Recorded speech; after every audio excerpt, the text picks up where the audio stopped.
Hello বন্ধুরা, কেমন আছো সবাই? যা গরম পড়েছে, রান্নাঘরে ঢোকা মানেই তো অগ্নি পরীক্ষা।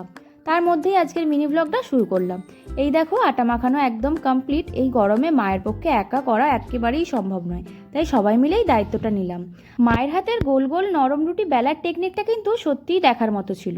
এবার আমার পালা। গ্যাসটা জ্বালিয়ে তাওয়া গরম হতেই রুটিগুলো সেঁকতে শুরু করলাম। উফ, গরমের চোটে নিজের অবস্থা খারাপ হলেও তাওয়ায় যখন রুটিগুলো এভাবে টোপরের মতো ফুলে ওঠে, মনটা কিন্তু সত্যি বেশ শান্তি লাগে। এই পচা গরমের মধ্যে অনেক মানুষকেই কিন্তু রোদ্দুরে কাজ করতে হয়, তাদেরকে সত্যিই হ্যাটসঅপ। সবাই একটু সাবধানে থেকো, বেশি বেশি করে জল খেয়েও নিজের শরীরের যত্ন নিও। এর মাঝেই চটপট দুধটা গরম করে নিলাম। আমাদের ছোট্ট সদস্য মানুষোনার খাবারের সময় হয়ে গেছে, তো তাই দুধের সাথে বিস্কুটটা ভালো করে গুলে ওকে এবার মুখ খাইয়ে দিচ্ছে।